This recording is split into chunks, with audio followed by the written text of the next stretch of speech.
¿Qué tal, hermanas, hermanos, amigas, amigos?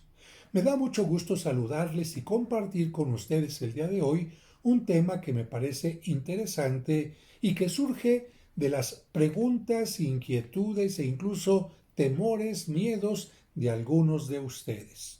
Pero antes les recuerdo que estoy en mi oficina en la parroquia de los Santos Cosme y Damián.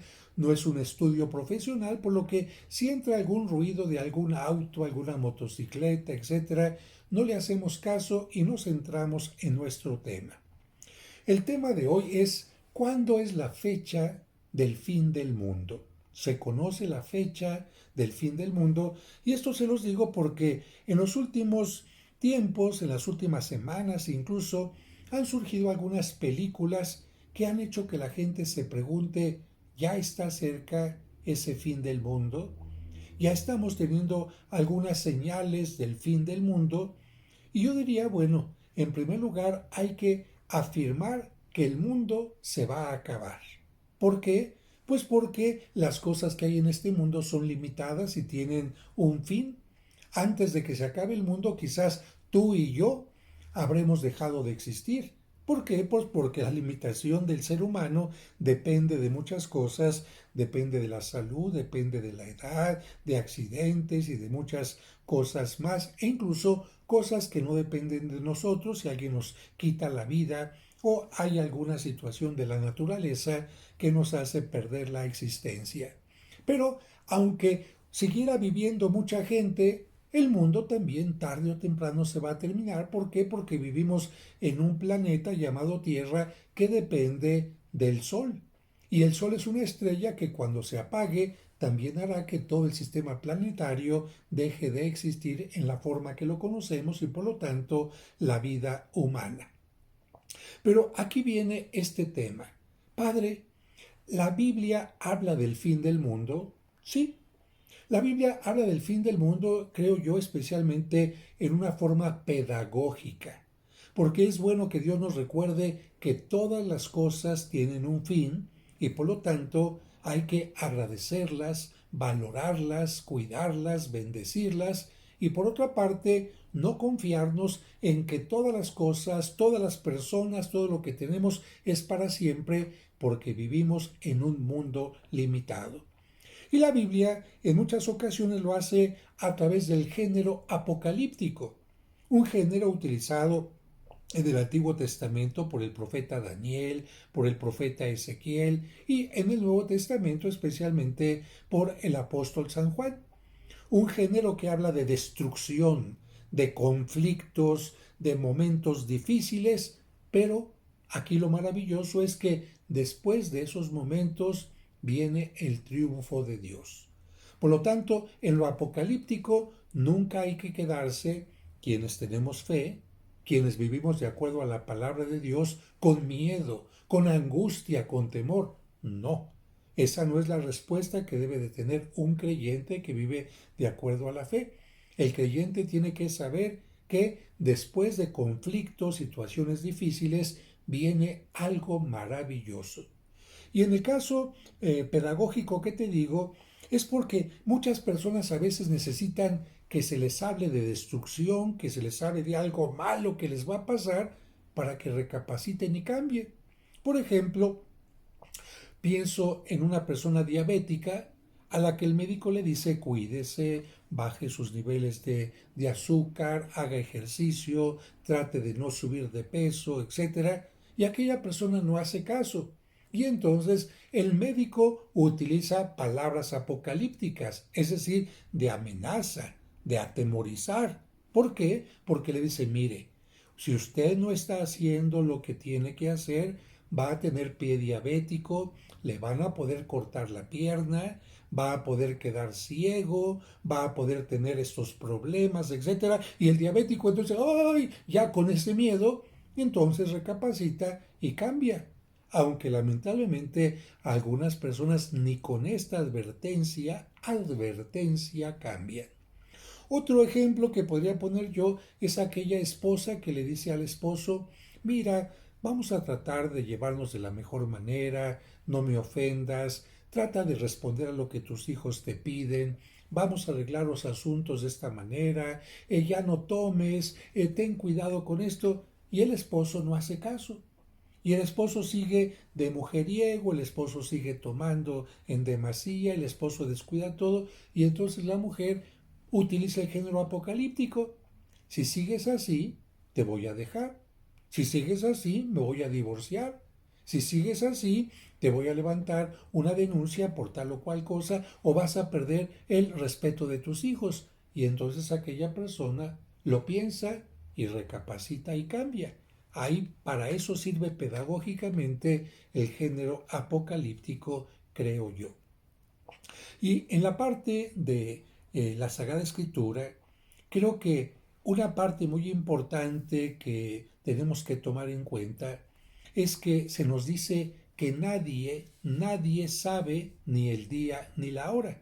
Ni siquiera, vamos, ni siquiera Jesucristo, ni siquiera los ángeles. Y por lo tanto, ni Cristo, ni los ángeles, ni la Virgen María, ni ningún santo, ni en ninguna revelación particular podemos encontrar esa fecha, ese momento exacto. Yo diría, ¿por qué? También creo que hay una parte pedagógica para entender esto. Te pongo algún ejemplo. Imagínate un muchacho que nunca ha estudiado.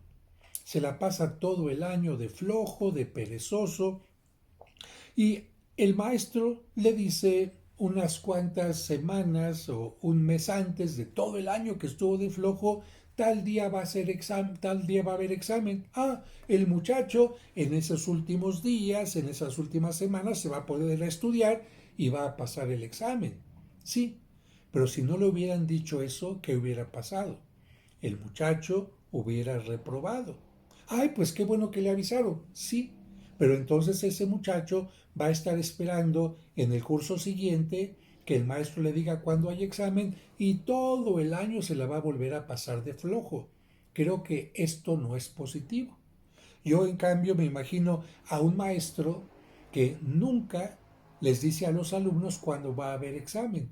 Más aún, les aclara desde el principio, miren, no les voy a decir cuándo hay examen.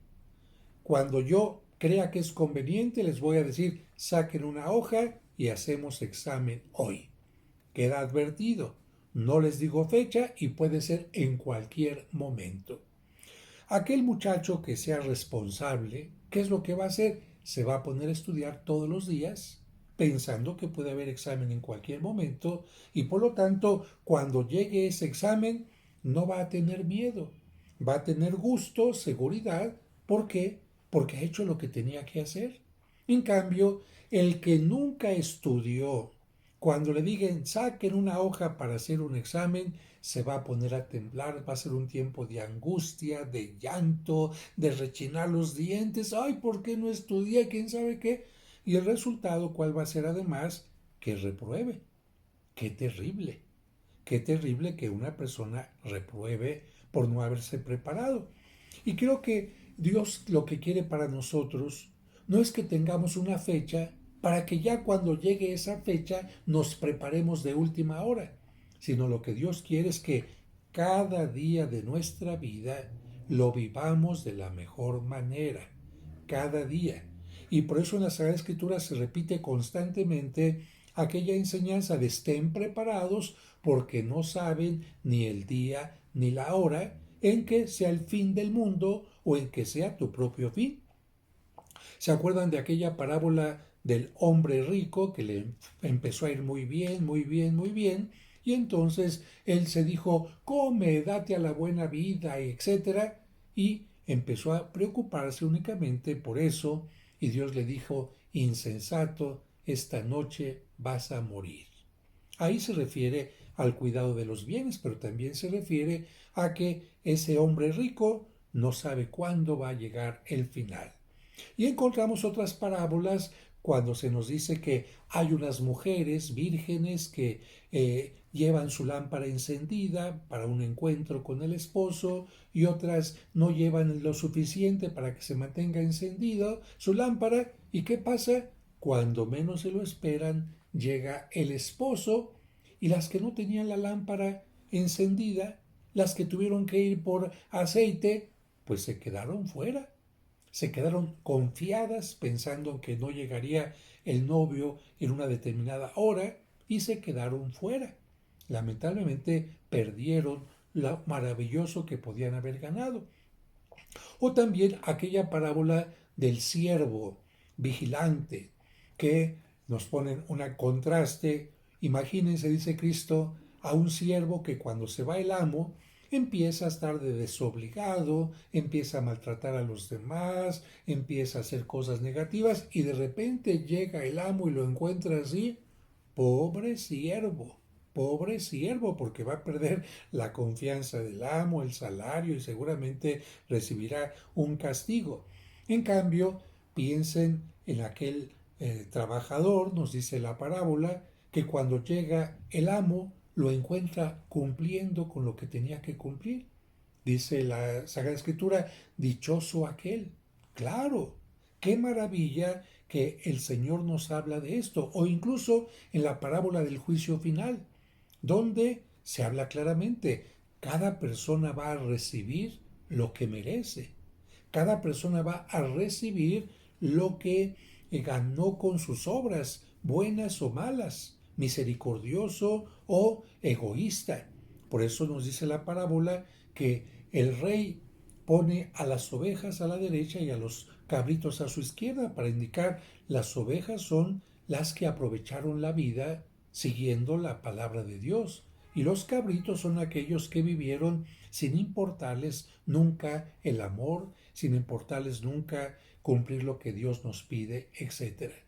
Como pueden ver, hay una gran diferencia entre cómo se va a recibir ese momento. Los que estudiaron, las mujeres con las lámparas encendidas, los que dieron de beber al que estaba sediento, etc., los que estaban listos para recibir al Señor, no tienen miedo para ese momento.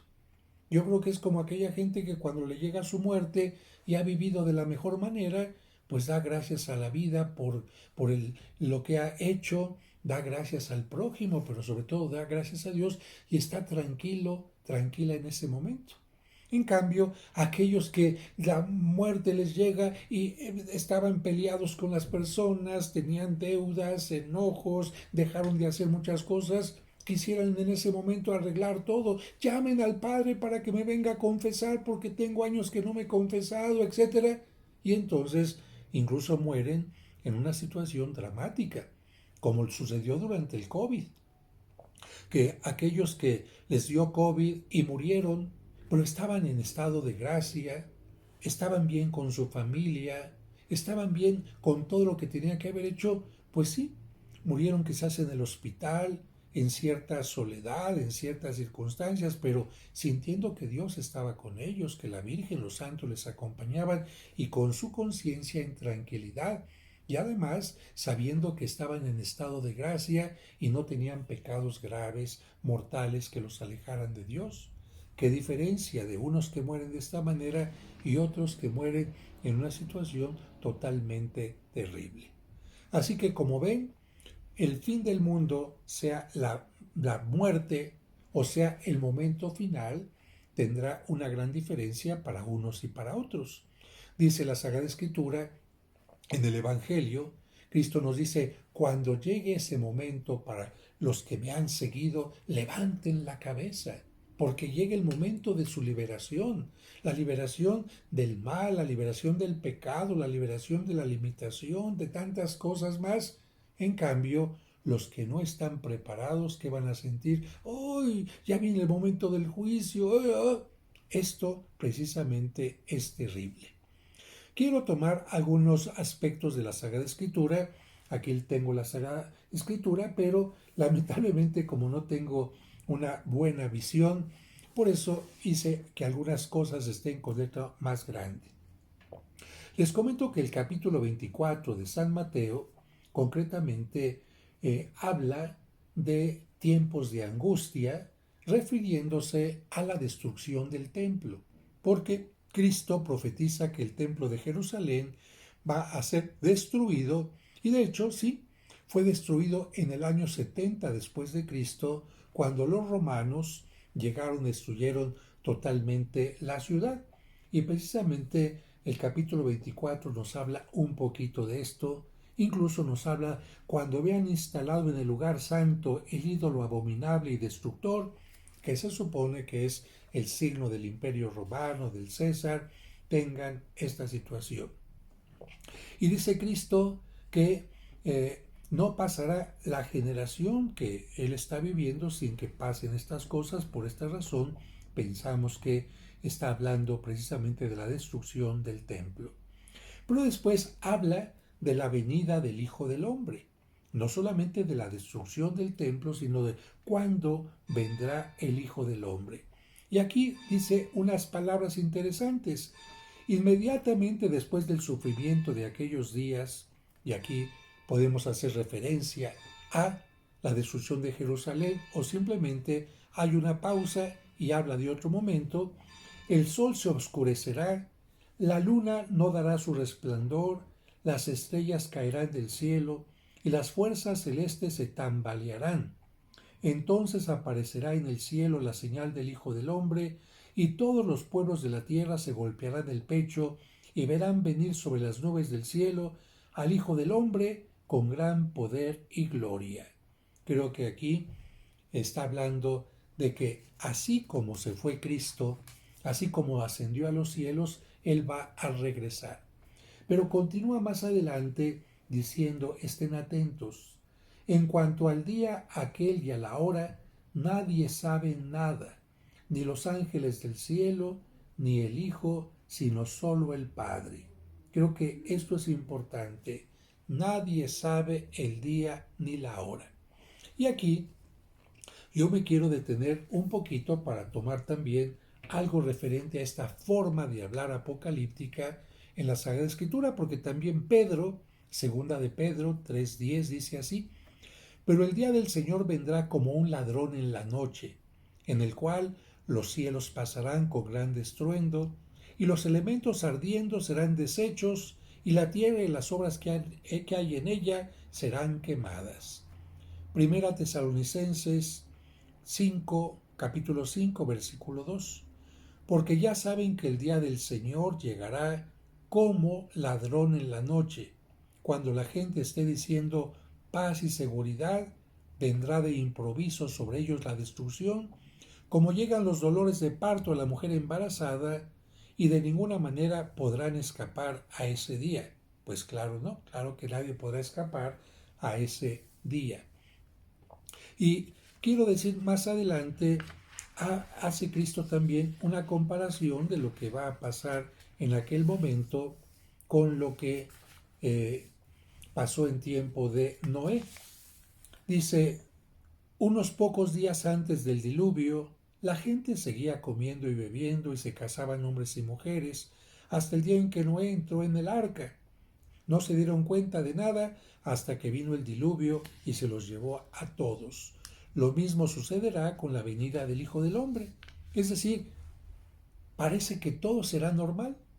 Todo es normal, normal, normal, hasta que de repente pasa algo especial y llega el tiempo, el momento de la venida del Hijo de Dios. Algo importante. De dos hombres que estén juntos en el campo, uno será tomado y el otro no. Claro, si uno ha vivido de acuerdo a la palabra de Dios y otro no, ¿quién será tomado para ser llevado a la presencia de Dios y gozar eternamente? De dos mujeres que estén juntas moliendo trigo, una será tomada y la otra no. Fíjense, quiere decir que en ese momento, vuelvo a insistir, el resultado para cada persona será distinto de acuerdo a sus obras, de acuerdo a sus acciones, de acuerdo a su acercamiento a Dios o no. Fíjense en esto.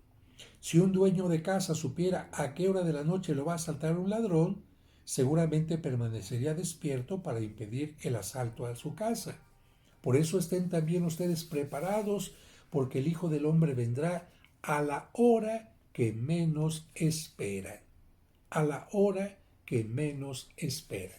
Fíjense, a mí me gusta mucho resaltar esto porque si hubiera alguna señal que anticipara este momento, pues ya no sería a la hora que menos esperan, todo el mundo lo estaría esperando. ¿Sí me entienden? En cambio, como aquel maestro del examen que no anunció cuándo iba a hacer el examen y dice, hoy hay examen, ah caray, el que estuvo preparado para ese examen, el que estudió todos los días, estará bien y el que no, no. Por eso estén preparados. Y estar preparados no es, pues voy a esperar que aparezca una señal en el cielo, voy a esperar a que alguien me dé una profecía, a que se aparezca la Virgen y dé alguna cosa, para que entonces en ese momento sí cambio. Porque además esto sería como una, no sería una conversión real y profunda, sería una conversión realizada por miedo. Y aunque he dicho que a veces las amenazas, a veces crear temor en la persona como el diabético, como la persona que le dice al esposo te voy a abandonar, puede tener resultados, yo creo que lo que Dios quiere más bien es que nos convirtamos no por miedo, sino por agradecimiento a Dios, por no perder el amor de Dios, por decir, Dios mío, eres tan grande, tan maravilloso, te has portado tan bien conmigo, que cómo te voy a responder en forma negativa. Creo que sería terrible que un esposo estuviera con la esposa por miedo a que la deje, a que lo deje. Ah, sería muy distinto a que el esposo está con la esposa porque la ama, porque la valora, porque quiere estar junto con ella, porque es precisamente su esposa, ¿no? Entonces yo creo que más que estar volteando hacia el cielo y estar esperando una señal, una luz que pasa por las nubes, una cosa por acá o por allá, como un aviso, yo creo que lo mejor es estar viviendo como Cristo nos pide. ¿Qué mejor que estar viviendo como Cristo nos pide, como el Evangelio nos pide, como nos piden los mandamientos, las obras de misericordia? ¿Qué mejor que participar de los sacramentos? ¿Qué mejor que vivir haciendo el bien? ¿Qué mejor que arrepentirnos de nuestras faltas, no de última hora, sino cada vez que cometemos una falta que nos duela?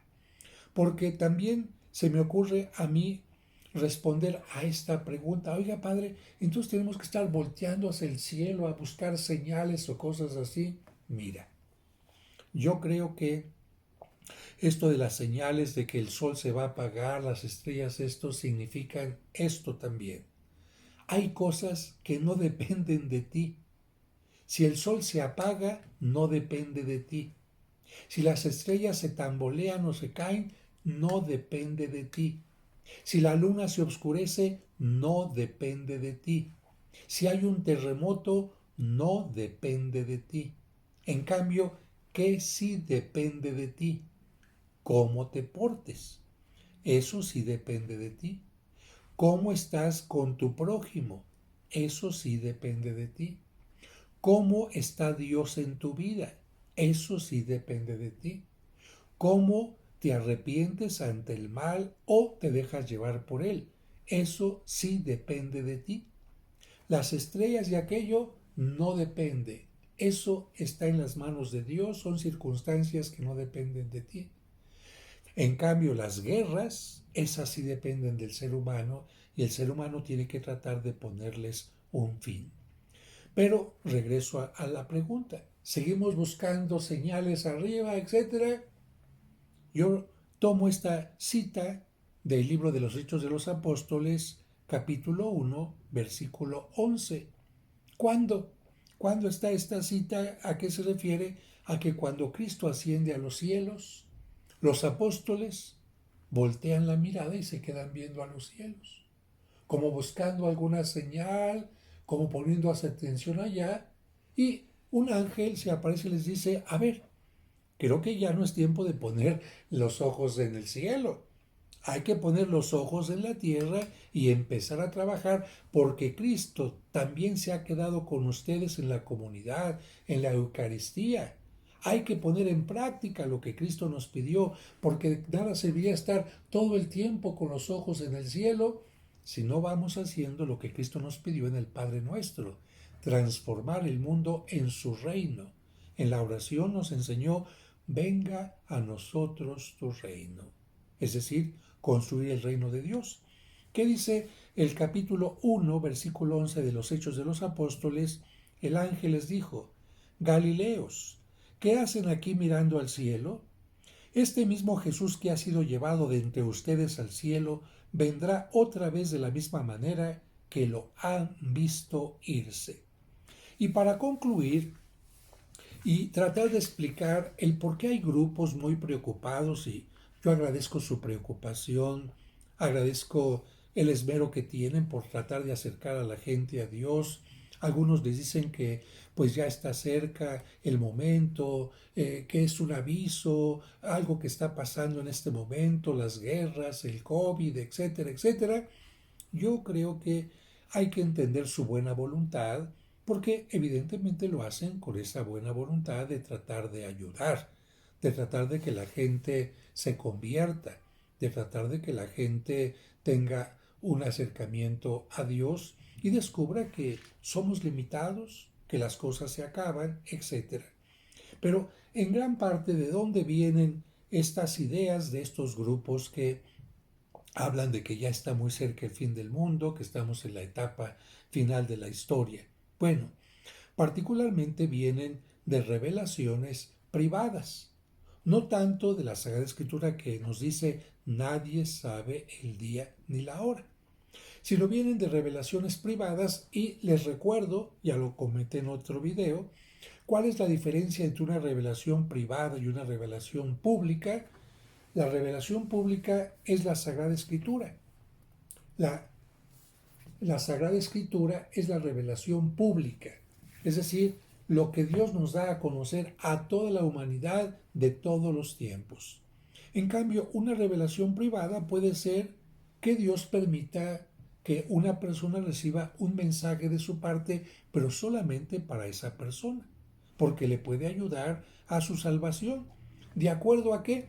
A la forma de entender el mundo, a la forma de entender las cosas. Por ejemplo, si alguna persona, por poner un ejemplo, piensa que a Cristo lo crucificaron con clavos en las manos, a lo mejor en aquella visión que tiene esa persona puede ver a Cristo con los agujeros en las manos, aunque en realidad los clavos pudieron haber estado más bien en esta parte de aquí. Es decir, Dios respeta el pensamiento, la situación, la cultura de aquella persona para darle un mensaje privado, para que aquella persona, además de esto, que es lo más importante, pueda ayudarse en su salvación con esta otra cosa que se llama privada.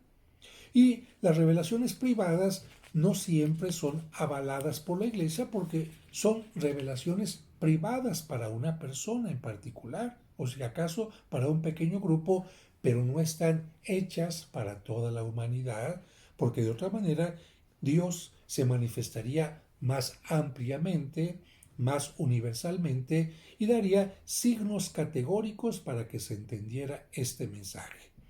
Por eso, algunas revelaciones algo privadas, algunas apariciones o visiones, y hago aquí una distinción, porque aparición es que todo mundo vea que se aparece algo. En cambio, a veces las visiones es que una persona ve algo que los demás no ven. Ahí hay una gran diferencia. A lo mejor, por ejemplo, en algún lugar alguien dice: estoy viendo a la Virgen, estoy viendo a San Judas Tadeo, y los demás no ven nada. Bueno, a lo mejor aquella persona tiene un privilegio especial para estar viendo aquello o escuchando algo que los demás no escuchan. Pero aquí les decía en el video anterior, ¿cómo saber que aquella persona está diciendo la verdad? ¿Cómo saber que no nos está engañando? ¿Cómo saber que no tiene tanto deseo de que se le aparezca la Virgen o Cristo o algo, que ese deseo lo lleva a tener este pensamiento? O bien, incluso, ¿cómo saber que no tiene una enfermedad de esquizofrenia? La esquizofrenia es una enfermedad mental que hace que la gente escuche voces que nadie escucha y vea cosas que los demás no ven. ¿Cómo saber si es la verdad, si es un engaño, si es esquizofrenia, o incluso en algún momento se ha pensado son trampas del demonio? Porque el demonio se puede aparecer como si fuera alguien que está ofreciéndote algo bueno y entonces te engaña. El demonio podría decirte que es un santo y resulta que no. Podría decirte que es la Virgen y resulta que no. Y en su mensaje te podría decir, haz esto contrario a la Biblia. Haz esto para que la gente dude de la Biblia. Haz esto para que la gente crea más en esta aparición, en esta revelación privada, que en esto y por lo tanto se provoque una división interna, se provoque un cisma, se provoquen muchas cosas totalmente negativas, como por ejemplo decir que eh, la salvación se consigue por tener una vela encendida cuando haya oscuridad. Yo creo que la salvación se consigue no por una vela, sino por el amor, por los mandamientos, por los sacramentos, por Cristo, ¿no?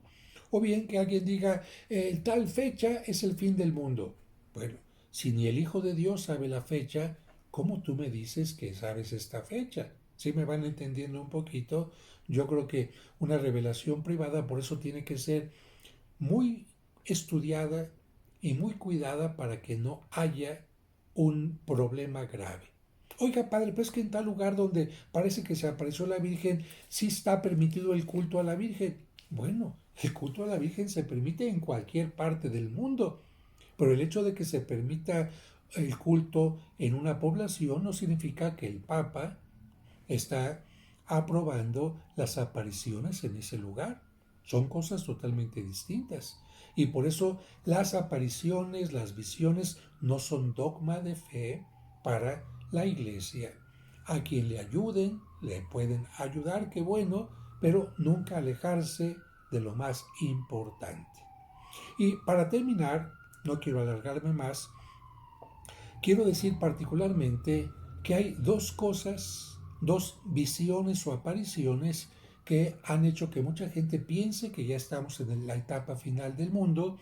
Y la primera es en La Salette, en Francia, que se dio a cabo el 19 de septiembre de 1846. ¿Qué pasó allá en La Salette, Francia? Se apareció, de acuerdo a dos vamos a decir, visionarios por la visión, que fueron dos pastores. Uno se llamaba Melanie, ella mujer, y él se llamaba Maximino. Ellos vieron a la Virgen de una manera vestida como ellos se vestían, con rosas, y la Virgen, de acuerdo a lo que ellos decían, les dio dos mensajes, que en esto a veces le llaman secretos, y les dijo que no deberían comentar estos mensajes sino hasta 1858. Apareció en 1846, ellos los tenían que tener guardados hasta 1858. ¿Por qué? Bueno, ¿por qué la Virgen se aparece con tanto tiempo de anticipación si el mensaje se tiene que dar hasta tanto tiempo después? ¿Por qué no se aparece mejor en 1858 para que todo sea muy fácil? Son preguntas que la gente se hace. Yo no podía responderlas. Aquí la situación es que no se cumple lo que la Virgen les pide, porque si los mensajes se tenían que entregar hasta 1858 a la autoridad, ellos entregan en 1851, 7 años antes, los mensajes al Papa, se los envían al Papa. Pero aquí hay algo también muy delicado, que Melanie recibe un mensaje, que es el que se conoce como el original, y después en 1879 escribe otro mensaje totalmente cambiado. Y esto es muy delicado y la Iglesia lo hace entender. Es tan delicado como cuando hay un juicio, cuando hay una declaración de algún delito, de algún asesinato, de algún acontecimiento donde hay un juez. El juez toma las declaraciones. ¿Y a cuál declaración tú crees que le hace más caso? ¿A la primera o a la segunda o a la tercera o a la cuarta, etcétera? A la primera. Porque resulta que a veces la gente empieza a añadirle cosas, a cambiarle cosas a lo que dijo al principio y ya no se considera como lo original. Y aquí el mensaje que hay original y el que entrega después Melanie en 1879 es totalmente distinto. ¿Y cómo podía una mujer vidente que recibió el mensaje de la Virgen cambiar un mensaje? Entonces, o no le quedó claro, o entonces traiciona lo que le está pidiendo la Virgen. Y aquí en este caso, precisamente este segundo mensaje tiene ya mucha influencia de lecturas que ella tuvo de tipo apocalíptico, de otras cosas que hablaban del fin del mundo, y por esto la Iglesia dice, nosotros no podemos tomar estos mensajes como verdaderos. Y el segundo punto que ha influido a que alguna gente hable del fin del mundo en esta época se dio en Garabandal, que por cierto en mi canal tengo un video de la población de Garabandal, una población muy bonita que no ha perdido su encanto, una población de campesinos, rural, con mucho campo. Y esta aparición se dio entre 1961 y 1965. Bueno, y digo aparición porque en realidad fueron 2000 apariciones, de acuerdo a lo que yo he estudiado. Y en estas apariciones de Garabandal se habla del fin de los tiempos después de un milagro universal. Aquí hay una aparición a 4 muchachitas y de acuerdo a lo que ellas dicen, la fecha, la fecha de este milagro universal anterior al fin del mundo la tendría una de las videntes. Eran 4 videntes. Con el paso del tiempo, las videntes se separaron y ahí quedó la historia de su parte. Nunca una de las videntes habló de esta fecha del fin del mundo y por lo tanto en esta situación quedó esto totalmente ambiguo. Sin embargo, tanto en la Salet como en Garabandal se habla de esta situación del fin del mundo. Y concluyo también con otra cosa interesante. Cuando la Virgen se apareció en Fátima, les pidió a los pastorcitos que guardaran algunos mensajes. La gente empezó a llamarle secreto y resulta que el tercer secreto, el tercer mensaje, pues nadie lo conocía hasta que Lucía lo diera a conocer. Bueno, fíjese, aunque Lucía no había dado el secreto y nadie lo conocía, empezaron a rondar por correo, por cartas y después actualmente hasta por correo electrónico un mensaje falso, un mensaje falso. Si nadie lo conocía, ¿cómo aparece un mensaje? ¿Mm? ¿Cómo aparece un mensaje si nadie lo conoce? Si Lucía no lo había dicho. Y este mensaje habla de días de oscuridad, habla de una vela, habla de cosas así, que por lo tanto tenemos nosotros que entender, no es el mensaje original.